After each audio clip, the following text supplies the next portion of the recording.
সম্মানিত শ্রোতা, আসসালামু আলাইকুম ওয়া রাহমাতুল্লাহি ওয়া বারাকাতুহু। পবিত্র শাবান মাসের ফজিলত সম্পর্কে ইবনে মাজাহ শরীফে হযরত আলী রাদিয়াল্লাহু তাআলা আনহু থেকে একখানা হাদিস বর্ণনা আছে।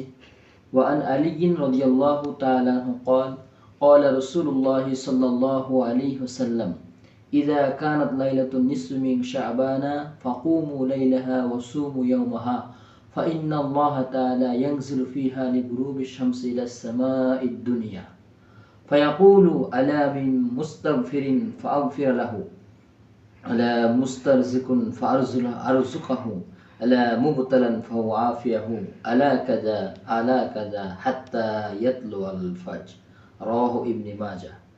হযরত রাসূল করিম সাল্লাল্লাহু আলাইহি ওয়াসাল্লাম ইরশাদ করেন, যখন অর্ধ শাবানের রাত্র উপস্থিত হয় তখন তোমরা রাত জেগে জেগে ইবাদত বন্দেগী করো, নামাজ আদায় করো আর দিনের বেলায় রোজা পালন করো।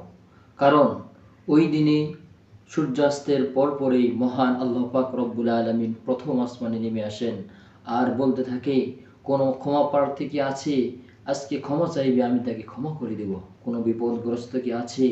আমার কাছে বিপদ থেকে মুক্তির জন্য দোয়া করবে, আমি তাকে বিপদ থেকে মুক্তি দান করব। কোনো রিজিক চাওয়ার লোক কি আছে? যে রিজিক আমার কাছে চাইবে, আমি আল্লাহ রাব্বুল আলামিন তার রিজিক দিয়ে দিব। এরকমভাবে যার যে পাওনা রয়েছে তারা যদি চায়, আমি তাদের সব আশাগুলো পূর্ণ করব।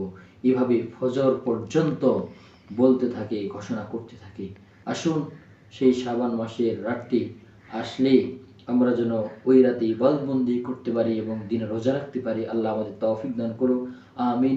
ওয়া আখিরু দাওয়ানা আলহামদুলিল্লাহি রাব্বিল আলামিন। ওয়াসসালামু আলাইকুম ওয়া রাহমাতুল্লাহি ওয়া বারাকাতুহু।